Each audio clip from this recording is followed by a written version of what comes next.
제가 이 아이를 처음 만난 거는 작년에 건강검진차 내원을 해서 처음 만나게 됐고요.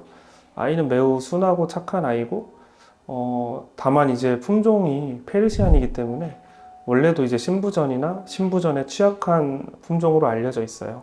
그래서 보호자님도 그런 부분에 대해서 인지를 하고 계시고, 그래서 어릴 때 한번 고양이 건강검진을 해보고 싶다 하셔서 검사를 했는데, 이제 조기 신부전 마커인 SDMA가 조금 높게 나와서 그 다음에 단백뇨가 있는지, 고혈압이 있는지, 아니면 빈혈이 있는지, 비뇨기 계통 염증이나 감염이 있는지 이런 것들을 다 면밀히 모니터링해서 치료가 필요하면 치료를 하게 되는데, 다행히도 샤넬이는 현재까지 몸에서 인이 저류되거나 이런 것들도 없기 때문에 사료 교체도 하지 않고 유산균이나 오메가3 정도의 처치만으로 잘 유지되고 있습니다.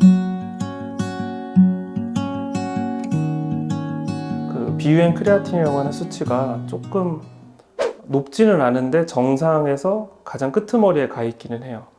그래서 이게 어떤 구토나 설사나 아니면은 다른 요인 때문에 체액이 빠져나가는 요인이 생기면은 언제라도 급성으로 이제 신장이 좀 안 좋아질 수 있어요. 그래서 혹시나 우리 샤넬이가 식욕이 떨어지거나 아니면 구토설사 같은 소화기 증상이 보이거나 이렇게 되면은 저희가 바로 내원해서 이제 경우에 따라서 입원 치료를 하거나 아니면 통원 치료를 하기도 합니다.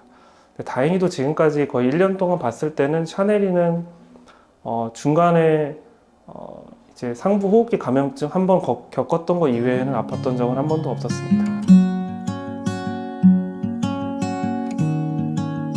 고양이들에서 건강검진 할 때 우연히 발견될 수 있는 질환들이 몇 가지 있는데요. 만성적으로 질환들이 있으면 대부분 이에 속합니다. 특히나 만성 신부전, 만성 췌장염, 그리고 치아 흡수성 병변 같은 것들은 보호자님들이 눈치채기 힘들 수 있어요. 왜냐하면 식욕이나 구토나 설사 같은 증상이 없을 가능성도 높고, 조기에는 실제로 그런 증상이 보이지 않습니다. 이런 수치들을 주기적으로 모니터링을 해서 우리 아이가 어디가 약하구나, 그래도 어디는 그래도 건강한 편이네, 이런 거를 알아서 어떤 사료를 먹고 어떤 영양제를 먹고 어떻게 관리를 해줘야 될지 담당 선생님이랑 충분히 상의해 보시면 좋을 것 같습니다.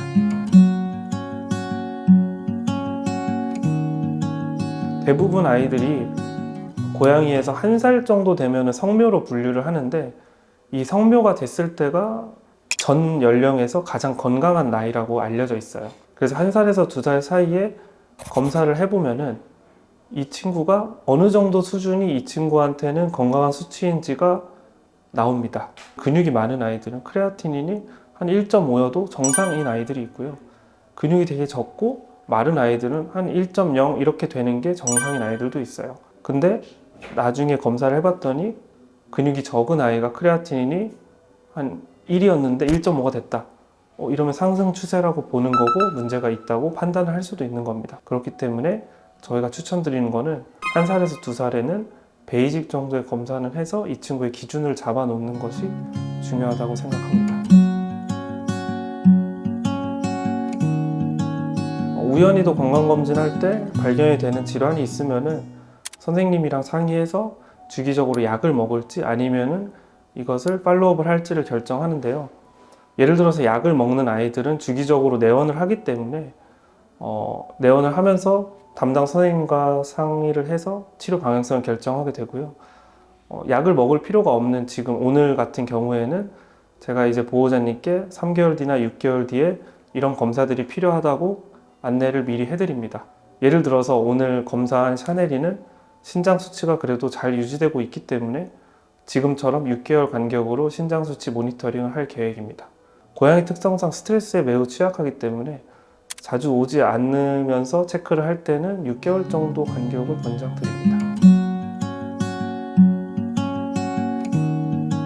제가 이제 건강검진 담당자로서 강아지, 고양이 건강검진을 세팅을 했는데요.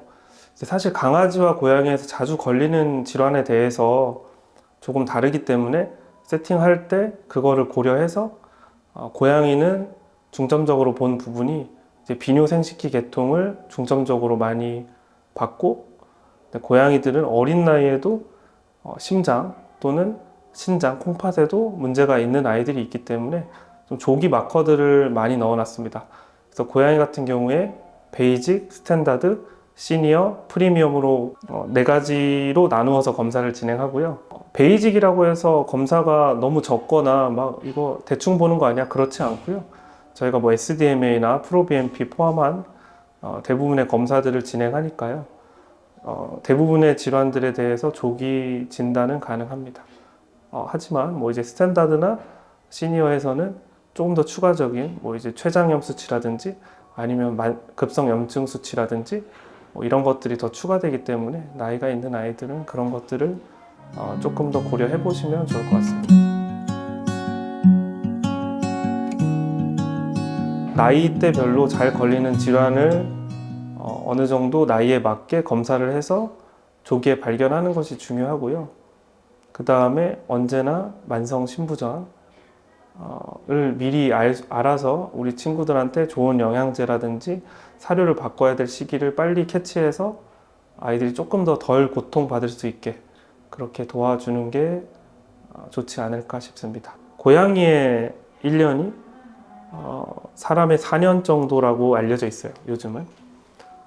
네, 그래서 고양이 1년에 검진을 한번 하면은 이제 4년 전이랑 지금을 비교하는 거예요. 사실 되게 많이 달라지거든요.